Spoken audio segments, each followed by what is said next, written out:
is willing, but the flesh is weak. We're talking 80 years ago. But at that time, they were a force to be reckoned with. You! Yes, my president. What is your name? Sparta.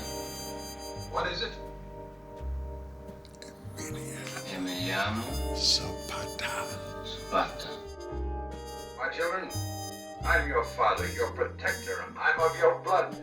But believe me, these matters take time. You must be patient. With your permission, my president, we make our tortillas out of corn and not patience. And patience will not cross an armed and guarded fence. Do as you suggest. Verify those boundaries.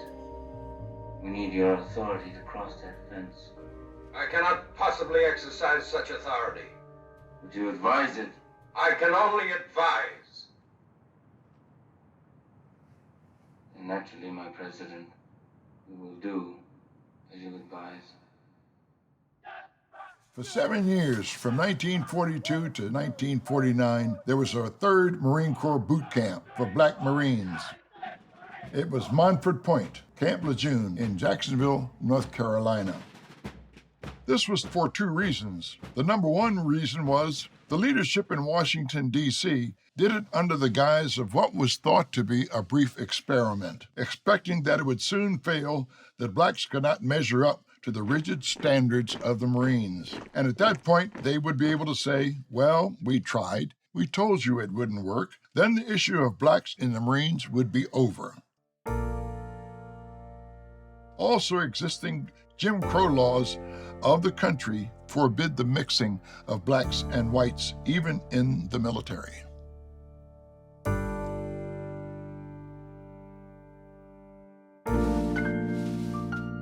Tell me why you joined the Marine Corps, and then tell me what the initial process of getting in was like. I went in the Marine Corps when I was 17, March the 28th, 1949. I needed to join the Marine Corps because I had gotten dropped from the rolls of my high school in Philadelphia, Northeast High School. And I was a super jock as a kid and through my young adulthood, and all I wanted to do was play football. They said anyone that doesn't pass 3 academic subjects will be dropped from the rolls. And so at the end of the semester, I was dropped from the rolls of Northeast High School. No friends on the street. I got to answer to old people about why you're not in school. It was just not comfortable. And I decided to go in the Marine Corps. The Marine Corps was special to me because when I was 5, 6, or 7 years old, a Marine lived around the corner from us. And he must have been on recruiting duty because he always wore his dress blues. He must have been 10 feet tall, blue-eyed, blonde hair, straight as a fucking die. And the guy was standing next to me, and I'm up to about his hash marks, the diagonal stripes on the sleeve of a coat. And I remember the stitching on those hash marks. I was so fascinated with him, and I touched it with my finger, and he felt something on his sleeve, and he pulled his arm away. And I was afraid my mother would know I was bothering him and chew my ass out. And I was so fascinated and so taken with this guy at 6 or 7 or 5 years old, whatever I was. There was something about him that I wanted to emulate. I wanted to be like him, and I knew at that moment in my life, I wanted to be a fucking Marine. And that's why I went in the fucking Marine Corps. I knew about the boot camp, which is in Parris Island, South Carolina. So I figured I'd be going to South Carolina to Parris Island boot camp. And so after I signed up, I got all my papers and orders and stuff in the recruiter's office, I saw I was going to Camp Lejeune in North Carolina. I thought that was rather odd, but hey, I had 10,000 other things to worry about, so I didn't think about it much. And so we got a train ride to Raleigh, North Carolina, from the 30th Street Station in Philadelphia to Raleigh, North Carolina. And from Raleigh, North Carolina, there was a bus to Jacksonville, North Carolina. Sousa was in front of me as we got off the bus in Jacksonville. His foot hit the ground, he turned around and was getting back on the bus with everybody waiting to get off. He says, "We need to go to Jacksonville. This is White, North Carolina." And the driver said, "This is Jacksonville." He saw the sign on the building that says White, and he thought it was White, North Carolina. It's for white people. I went into the station to get a ticket from Jacksonville to Camp Lejeune. When it came my turn, the lady paused and looked at me, kept looking at me, staring at me. And she said, "What'd you say?" I said, "I need a ticket to Camp Lejeune." And she stared at me some more. And she said, just like this, she says, "You colored, ain't you?" I said, I beg your pardon?" She's just repeated the same way. "You colored, ain't you?"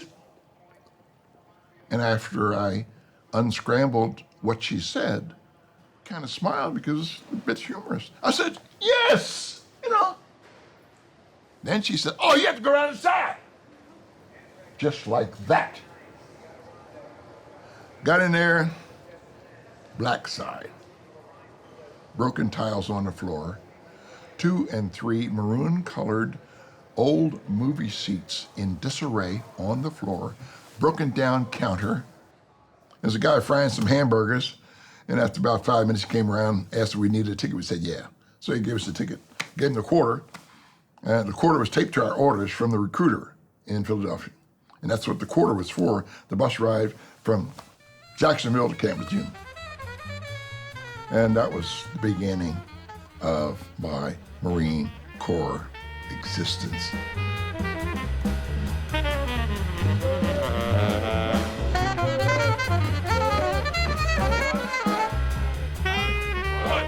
It was like being a rabbit, and everybody that was not in boot camp with me was like a 90-pound wolf.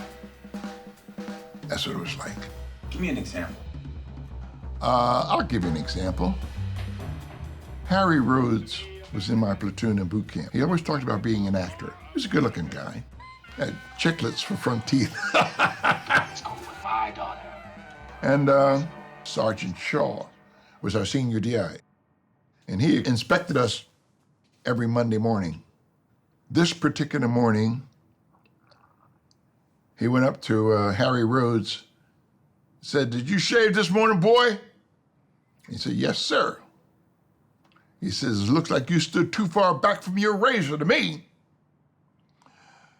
He reached down, Sergeant Shaw reached down and got a handful of sand and reached down the other hand and he got a broken bottle. He smeared the fucking sand on his face and shaved it with this fucking broken bottle. Both sides. The worst period was I used to have to fill the 5-gallon glass water bottle on the ceramic stand for the DI to drink water from. The only place I could fill it up was a wash rack. The bottle wasn't too tall to stand up. I had to tilt the bottle while I held the neck of the bottle around the faucet while it was being filled up. So obviously, I'm not paying attention. The weight of the bottle increased. The fucking bottle slipped out of my hand and broke. I'm back in the DI's office for another infraction. And Sergeant Shaw is reaming my ass out. And as he's talking, these things that the other DIs have mentioned during the course of our training come up. And now he's up from his fucking desk. He takes my hat and takes his big hand and just rubbed my hat, grounded it in my face. And with the rifle in one hand, my arm did like that. There was 5 other DIs in the office. And that was not a good day. He says, "Oh, you want to whip your DI?" And he repeated that about 5 times, only each time the volume got louder, because he started thinking about the things that other guys had said. And as he thought about it, this mental Rolodex came up with all the stuff that I had been doing that he'd been hearing about that he never took action on. So now I'm Joe Shit the rag man. My ass is grass, he's the fucking lawnmower. When I did like that, He went ape shit. He says, oh, you want to whip your DI? Fucking volume like 5,000 decibels. You want to whip your DI? He then took these fucking two big hands of his and put them around my fucking neck and picked me up off the deck 6 fucking inches and shook me like a goddamn rag doll. After lights went out at 9 o'clock, I pulled my blanket over my entire bunk, and I had Philip Morris cigarettes, and I'd light it and I would touch it to my arm. And the idea and the intent was I could wake up out of this nightmare. But hey, I was awake. I was awake, baby. It was no fucking dream, you know? And I wake up in the morning with red marks on my arm. The ethos for every drill instructor was they wanted every fucking guy that went through Montford Point to be better than the white guys were. So we would never fucking fail under any conditions or circumstances. They wanted us to be the best. That was the rigidity that was the birthright of Montford Point.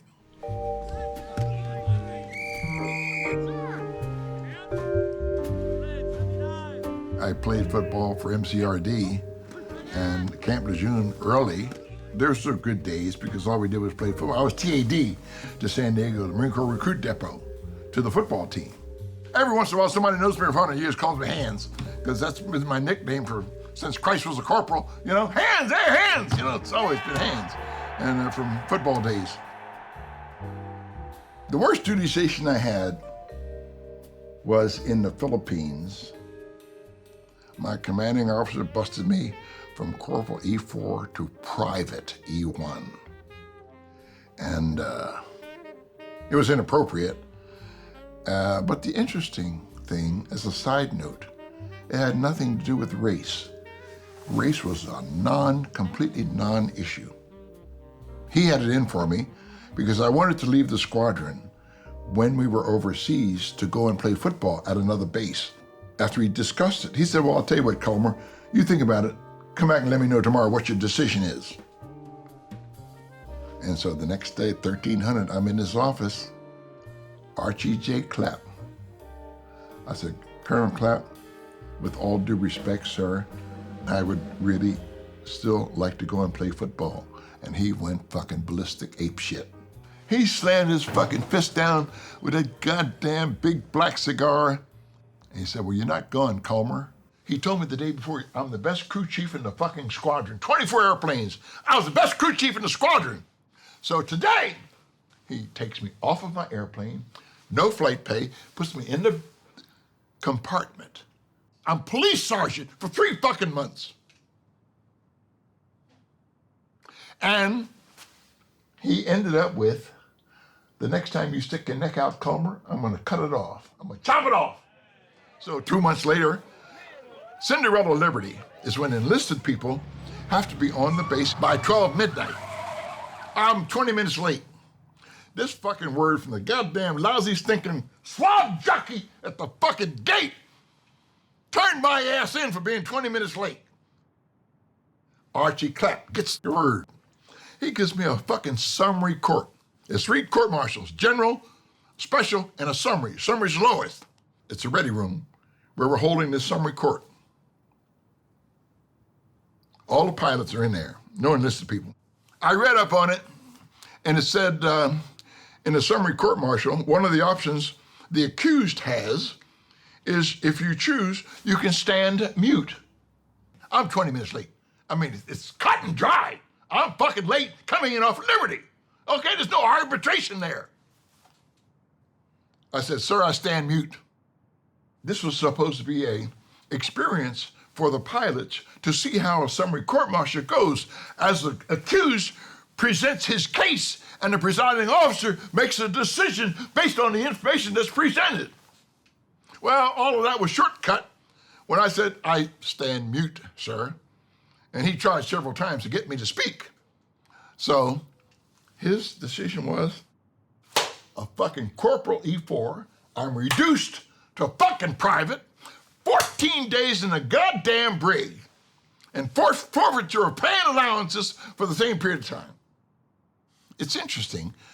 Nobody on the planet ever said anything about race, about racial prejudiceness. And of course, I wasn't going to bring it up because it wasn't the case. It was just interesting. Did you serve in Korea? No, I didn't go to Korea. I was supposed to go to Korea 3 times. How about Vietnam? Oh yeah, we got to Nam. Oh yeah. I ended up not flying much at all because I took over special services. I had been in special services before I went to Nam. Colonel Johnson was in charge of MAG 36, Marine Air Group 36. And I had a feeling of discontent, unrest, anxiety in the troops. I didn't know it at the time, but this is what I felt. And I went to Colonel Johnson. I said, Colonel, I'd like to put a boxing smoker on with MAG 36 and MAG 12, 3 miles up the road. Colonel Johnson, arm around my shoulder as we walk toward the fucking end of the tent. And he ushers me out and says, well, come, we'll look into that, and I'll let you know. 3 days later, it's a fucking shooting. A black guy and a white guy got in a fucking shooting. He said, get Cobra's ass up here. I want a boxing smoker in 20 minutes. Something to relieve the tension. So I got guys from MAG 12 and guys from MAG 30. I trained one of the guys, heavyweight guys, and yeah, it was a lot of outlet. It was, a lot of fun. An outlet, someplace that could let off some steam.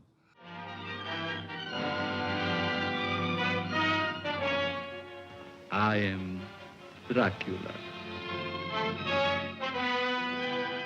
Not only that, I ended up showing the fucking movies every night for 10 goddamn months. The motherfuckers called me Dracula.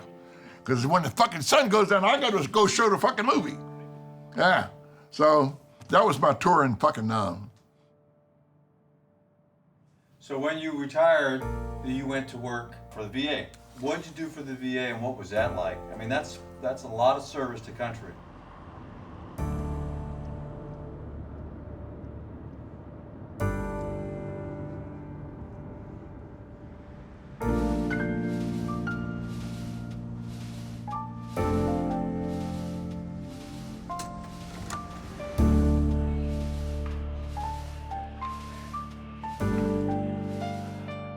I became a Veterans Benefits Counselor. That's a VBC is what we called them then.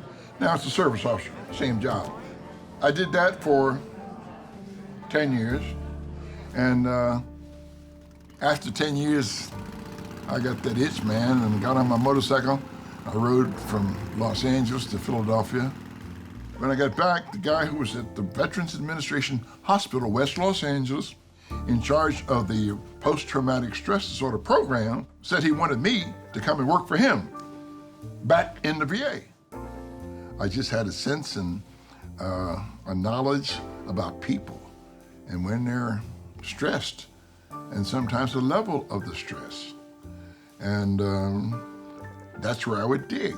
I had a group in Montebello, East Los Angeles, of police officers. A guy was a fucking homicide for 12 years. Homicide for 12 years. The guy's wife divorced him because this little girl cut her finger and it bled. And he never showed any emotion. And his wife thought this guy was some kind of ogre.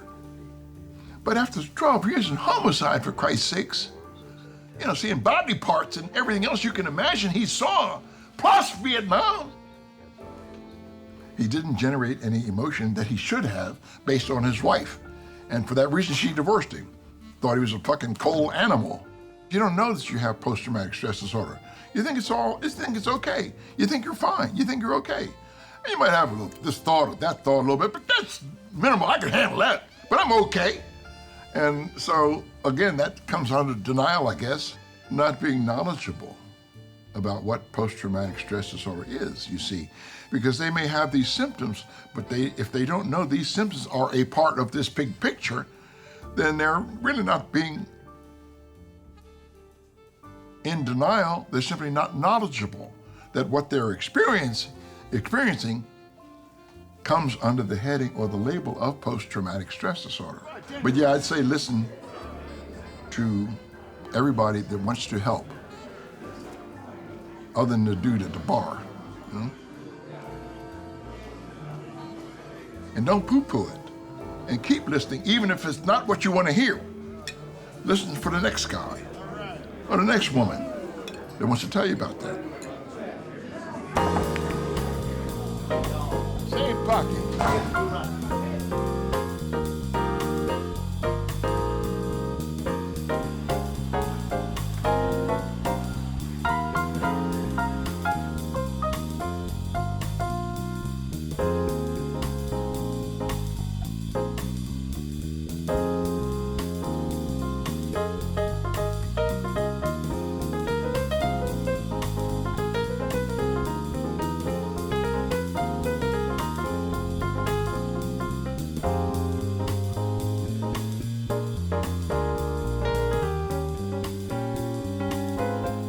Some dedicated dudes. Some hardcore, dedicated dudes.